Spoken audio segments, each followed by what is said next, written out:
So I've been wanting to do a comparison between these two very innovative yet very different portable high quality cameras.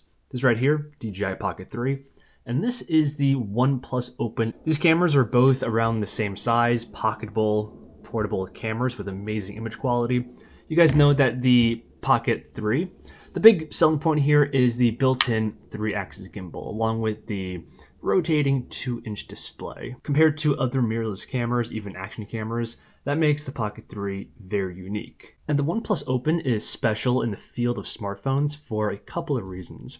So this camera, you can see how massive it is. It's a collaboration with Hasselblad, and the quality here in all three lenses, the normal, telephoto, and ultra-wide, is top-notch. But one major shortcomings of smartphone videography is the lack of a front-facing display. So that makes things like vlogging almost impossible, but also just getting different unique camera angles, like say a top-down shot of a product. But the OnePlus Open has a foldable display that so elegantly solves this problem. So the OnePlus Open and the DJI Pocket 3, I think, are just two phenomenal, innovative cameras. And the point of this video is to see which one might be better for you.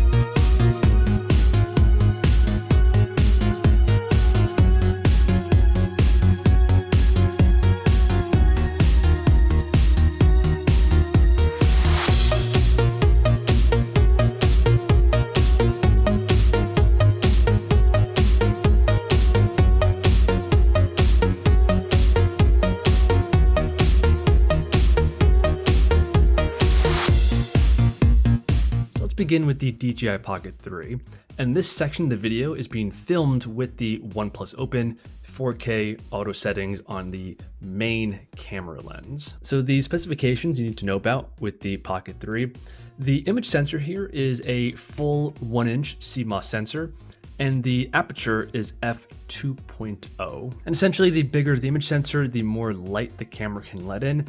It can gain a shallow depth of field, and the aperture also does a similar thing. So a lower f-stop allows more light into the camera lens and also contributes to the shallow depth of field. And I would say by far the main selling point of the Pocket 3 is having that full 1-inch sensor in such a small, stabilized package. And I can say unequivocally that I and most of the internet have been blown away with the quality of image this thing can produce. The footage coming out of the Pocket 3 honestly looks like something that comes from a much more expensive, like $4,000 mirrorless camera. Although the Pocket 3 does have one major Achilles heel in my estimation, and that's the fixed focal length.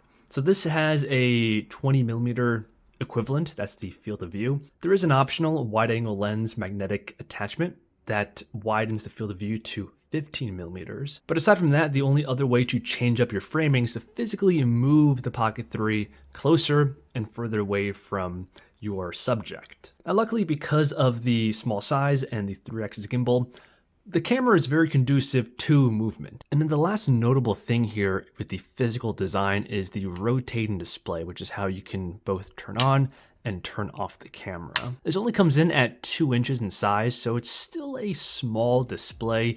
Bigger would have been nicer. And this also doubles as a front-facing display because you can, with the triple tap of this joystick, rotate the camera around, and now all of a sudden it becomes a front-facing display.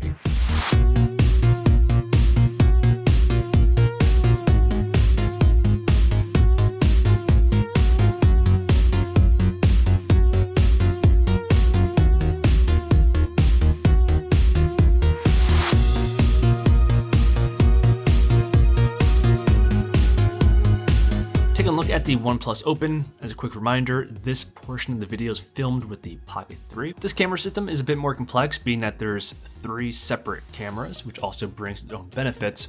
But the primary camera here, the main camera, it's 48 megapixels. The sensor size here is 1/1.43 inches. So a little bit smaller than the full 1 inch on the Pocket 3, although the aperture here is a lot wider. It's f1.7 versus the f2.0 on the Pocket 3. And for stabilization, all of these cameras have electronic image stabilization, but the main sensor here, as well as I believe one of the other ones, has optical image stabilization. So the actual camera unit there is optically stabilized and it moves a little bit. Now for the other two lenses, the telephoto and the wide angle lens, the sensor is a little bit smaller, but nothing too crazy. They're both at a 1/2 inch sensor size. And I would say that makes these cameras usable. It is going to be a noticeable step down in quality, but 1/2 inch isn't that terrible for having a telephoto and a wide angle complementary lens all built into one phone. So the telephoto lens has an equivalent FOV of 70 millimeters. By the way, the main camera lens is a pretty normal 24. The aperture on the telephoto lens is f2.6, and the wide angle lens comes in at a 14 millimeter focal point, f2.2. And the telephoto lens, as you would imagine, is the other camera that has optical image stabilization. And here's some sample footage from this camera, and you guys can be the judge, but I think it looks really good. I mean, this can certainly go toe-to-toe against the Pocket 3. If I'm being honest, I think the Pocket 3 does ultimately have the slightly better looking image. And that probably comes down to just having a bigger 1-inch image sensor, although the difference is not that huge. But it is nice having the option to change up your focal length and give you the extra versatility that you simply lack on the Pocket 3, which again is fixed at 20 millimeters. But the main thing I love about this camera system is the versatility of this design. So first of all, we have a massive, nearly 8-inch viewfinder, but the ability to hinge this phone brings with it other benefits. So immediately you can see that if I put a 90-degree bend in the screen here, it's essentially a built-in tripod.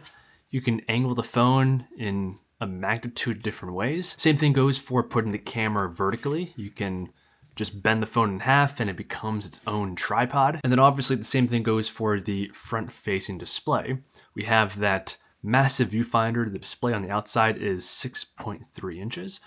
And just like before, we could bend it like so, prop it up. So my takeaway here is that I love technology. And these cameras are two of the coolest, most innovative on the entire market, and they're really pushing the boundaries of what's possible. In terms of the overall image quality, the Pocket 3 with the bigger sensor, I think pulls off the victory here. But the OnePlus Open isn't far behind with the main camera lens, and it's way more versatile. You have two other cameras and this folding design with the massive displays. It's really just game changing when it comes to videography. But some people do like to have a separate dedicated camera for their recording needs, because sometimes you need to use your phone for different stuff while you're filming. You can also get phone calls in the middle of recording, which can be annoying. So that is a negative of using a smartphone as a camera. I'll go ahead and leave a link to both of these products below the video if you guys want to check them out. And let us know in the comments, which one of these